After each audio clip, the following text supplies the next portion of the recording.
way, sir, hingin ng tulong ng UN at saka ng Interpol? We can do it simultaneously actually. Kung ano yung mauna at yung mas mainam, mas effective, edi yun na yung pairalin. Okay, before Marlon, ihabol ko lang. According to the lawyer of Alcantara, he is not recanting his prior statement. False and misleading daw po yung nag-circulate online na magre-recant yung BGC boys. So sir, ano yung possible din talaga na may mga puwersa o influential people na kumakausap sa kanila? Yun ang gusto natin malaman. Sa kabila ng pagtanggi ng abogado ng kampo ni Alcantara, gusto pa rin natin malaman ano yung may mga attempt ba na nangyari para sila'y mag-recant. At kung meron, sino? At kung sino, bakit? Kaya ganun pa rin. Gusto pa rin natin maliwanagan yung istorya behind the reports na nag-recant na o nagpaplano mag-recant. Sina Alcantara, si Bryce Hernandez. Kaya ipapatawag uli natin sila, yung BGC boys, para marinig mismo sa kanila, para ma-record ng Blue Ribbon Committee ano yung naging dahilan kung bakit lumabas yung ganito mga reports. Pero may info ho ba kayo na may nag-a-attempt talagang kausapin sila to convince them to recant? Well, that's normal for the camp of those being implicated na makipag-usap kasi yun ang mga iniisip nilang pwedeng magpabagsak sa ebidensya laban doon sa mga na-implicate. Normal lang yun. Gusto natin maliwanagan, although sinabi ko na rin na hindi stand-alone yung kanilang testimonies kasi pwede itong maibangga do sa mga other corroborative documentary evidence, pati ibang testimonya ng ibang testigo. So, pero siyempre, may epekto yun maski paano do sa ebidensya. Lalo na sa pagdating sa trial kasi guilt beyond reasonable doubt ang threshold. Sa pagpapile ng kaso, yung probable cause or yung sinasabing reasonable certainty of conviction, medyo mababa yung threshold.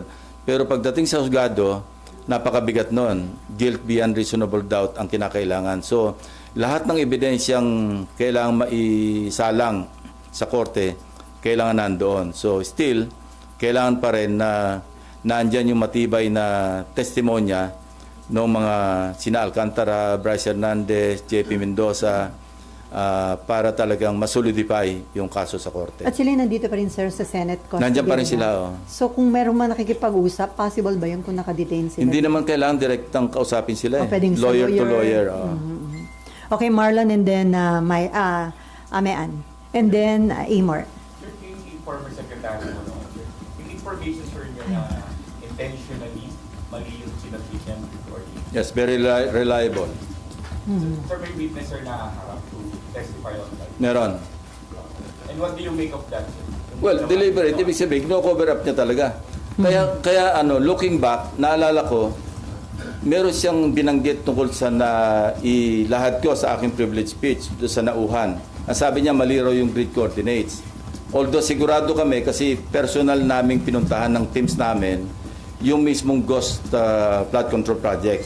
At nakausap mismo yung barangay chairman, mga tao doon, na talagang merong nakalaan na proyekto na hindi nagawa. No? So, doon pa lang, kasi nag-flashback sa akin yun Kaya pala, sinasabi niyang ang grid coordinates daw mali, yung pala, nasa utak niya, alam niyang minali niya. Hindi naman kami, kasi at that time, sa privilege speech ko, wala pa naman yung sumbong sa Pangulo website At least yung first privilege speech. So nag-relay kami sa sarili naming sources. But eventually, I think sa second namin, nag-relay kami sa sumbong sa Pangulo. So, ganito kasi yung istorya. Ang unang report, 421 out of 8,000, di ba? So yun, bloated yun. Why? Because when the AFP, yung composite team or teams ng AFP, PNP, yung DepDep, kung pupunta sila sa isang lugar para mag-inspeksyon ng suspected ghost flood control projects, at mali yung grid coordinate, siyempre wala sila makikitang project. So i-report nilang ghost yun. So ang outcome, masyadong bloated yung 421. So substantially, lower dapat yung bilang ng ghost flood control projects. Yun ang naging resulta nun. And the DPWH is now trying to rectify by comparing the yung multi-year planning and scheduling. Kasi yun yung nasa plano, alam mo, multi-year. Ko-compare yun sa PCMA, yung sa monitoring. Pagka nagtugma, yun talaga yung grid coordinates. So yun ang ginagawa nila ngayon. At merong isusupina namin doon sa STECOM, tulad ng sinabi ko kanina, yung DPWH. Nag-usap na kami ni Secretary Vince Dizon tungkol dito. Magpapadala siya ng 2 USEC para mag-testify at dalhin lahat yung dokumento kasi doon sa STECOM. Sir, anong ibig sabihin sa complicity ni Secretary Bonoan doon sa previous Coast Flood Control Project? Well, maliwanag. Maliwanag kasi even sabihin natin hindi siya maging principal, sa cover up pa lang, no? Kitang-kita mo yung kanyang complicity. Now, Secretary Bonoan is in the United States. More or less, may idea naman kami, yung authorities, kung nasaan siya doon. And minomonitor naman siya ng ating embahada ron. So, kung may lalabas na warrant para sa kanya, and kasi papadala namin siya ng subpina. At siyempre, hindi siya makakarating, makokontempt siya at pa-issue din namin ng warrant. Even in the absence of a judicial warrant, we can request the proper authorities para maibalik siya sa Pilipinas. Sir, may criminal liability na tingin nyo yung sa pag-cover up niya? Hindi lamang doon kasi sabit na nga siya, di ba? In-implicate na siya ni Bernardo na tumatanggap siya, binadalan siya ng 1 billion pesos doon sa sinasabing listahan na hinandle ni Bernardo.